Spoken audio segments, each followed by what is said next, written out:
Okay, untuk shutdown kita mesti tutup daripada AC lah. Okay, bismillahirrahmanirrahim. Ini nama saya Pak Sahab di Marani. Saya Padaham awak ditugaskan untuk bekerja bersama bekalan dan angkat bekalan kepada sistem boleh mula sekarang. Shutdown. Shutdown dan mulai. Okay, terus sekali kita buat visual inspection dulu. Okay, untuk shutdown kita mesti tutup daripada AC lah. Okay, tutup bekalan dulu. Okay, ni tutup main switch. Pada kita switch, kita off CCTV, kita ada punya button switch. Lepas tu off breaker untuk pergi ke supply ke inverter.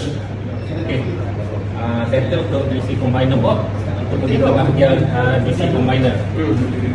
Okay, untuk DC combiner kita off string, dia punya main switch. Okay, lepas tu kita off dia punya fuse. Okay, lepas tu yang ni string nombor 1 kita off juga. Ini dia punya fuse kita off. Okay, dan last sekali kita off dia punya oscillator, string nombor 2 dan string nombor 1. Okay, selepas kita off semua breaker, kita kena check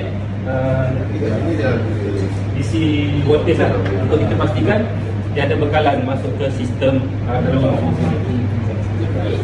Okay, kita select pada DC voltage, kita check incoming daripada oscillator lah. Okay, positif dan negatif. Okay, pastikan dia ada bacaan lah. Okay, string 1 dan string nombor 2. Okay, alhamdulillah tak ada bacaan. Jadi selesai untuk bahagian shutdown. Okay, seterusnya untuk kita normalize balik, kita bermula daripada DC kepada AC. Okay, first kali kita on isolator, dia isolator string 1, isolator string 2. Okay, selepas kita on yang ni, kita mesti check dia punya voltage DC yang masuk ke bekalan. Okay, positif negatif dia masuk ke atas, kami atas. Kita dapat 169 untuk string nombor 1. Okey, string nombor 2 sama juga, nampak 169 volt DC. Okey, sebelum tu kita mesti check continuity fuse. Kita pakai buzzer je.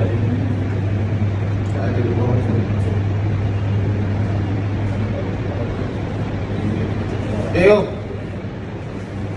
Jalan.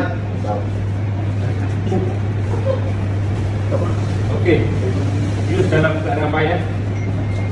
Ini untuk fuse string 1, ini untuk fuse string 2. Okey, cantik. Okey, lepas tu kita on fuse dulu. Okey, lepas tu kita on dia punya main switch untuk masuk bekalan kepada inverter. Okey, kalau dah masuk inverter dah nyala dah. Okey, seterusnya kita pergi ke bahagian AC combiner.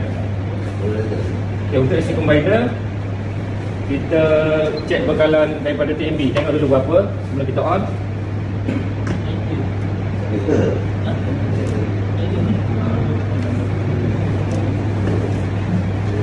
Okey, ini bekalan daripada TMB 239 volt. Okey, jadi kita on main switch untuk masuk ke inverter, on RCCB, test dulu. Okey, betul on ini. Okey, kita tunggu dia buat configuration pada inverter. Kita dengar dia bunyi ketak. Nenek. Jadi nanti bila dia siap dia configuration, dia akan nyala dua lampu lah dalam masa seminit yang biasa lebih kurang, dengan berdata kepada inverter. Okay, kalau untuk kita check nanti kita check kat sini lah, nanti ada dah kosong sebab dia tengah configure. Beres, alhamdulillah. Siapa yang ada pasal solar boleh contact Madi Engineering. Beres. Madi Engineering work with pride and professional.